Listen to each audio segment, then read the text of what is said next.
Sarah Ellis had only been working a few months at the Pisgah Inn in North Carolina, along the scenic Blue Ridge Parkway, when prosecutors allege a coworker murdered her earlier this week and then reported her missing, leaving her partially nude body to be found near a trail not far away, People confirms. The investigation into Ellis' death and the apprehension of her alleged killer occurred swiftly, according to a criminal complaint and a statement from federal prosecutors. The suspect, 20-year-old Derek Sean Pendergraft, was taken into custody on Wednesday night and remains in custody on a charge of second-degree murder. He has not entered a plea, is set to return to court on August 6. His attorneys did not immediately respond to a request for comment. Ellis, 29, was reported missing by Pendergraft on Tuesday night, the complaint against him states. Responding park rangers and other officials soon found her lifeless, partially nude body off an embankment by a trail in the approximately 470-mile parkway, which runs from North Carolina to Virginia and is an oft-traveled part of the U.S. National Park System. "It's beautiful," her father, Greg Ellis, told the Tampa Bay Times, "and it's one of the last places you would think you have to worry about this kind of thing." In his initial interview, Pendergraft allegedly described how Ellis had seemed to vanish strangely while out hiking with him Tuesday afternoon, the complaint shows. According to investigators, Pendergraft said that he and Ellis had gone hiking on a trail near the employee dorms at the inn after 4 p.m. when the shifts ended, but that shortly after. Ellis had turned back when it started to rain. Pendergraft, however, kept hiking for another hour before turning around, he allegedly said, at which point he said he found Ellis' umbrella and hat at the point where he last saw her. He said that after initially searching for her himself, he told the inn staff that she was missing, the complaint alleges.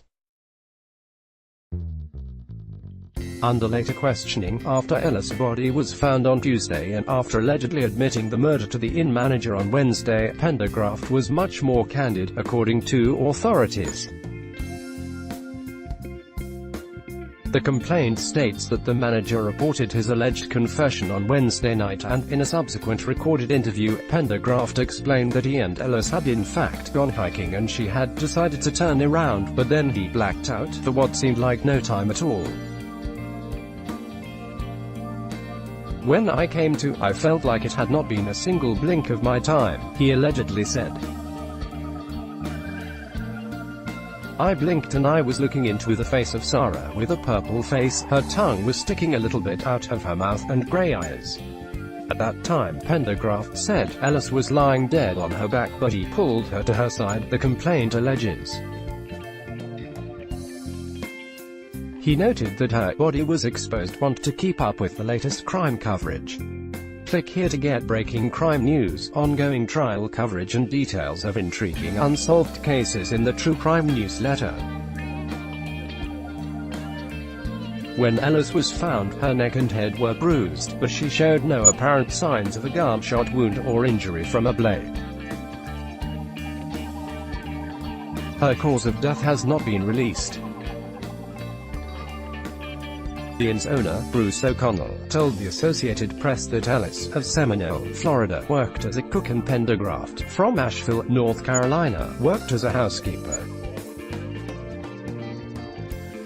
O'Connell did not know if they were friends but said that both were likely first-time employees at the inn. "There are grief counselors here right now," he said. "A lot of tears being shed. People are walking around in shock and disbelief and really shook up," he said. Ellis had relocated from Florida in May to work at the inn, according to the Tampa Bay paper. Her stepsister had been planning to come visit her. Sarah could light up a room since she was a little child, her dad reportedly said. Quote, "She could make friends in a minute. It's unbelievable that this could happen.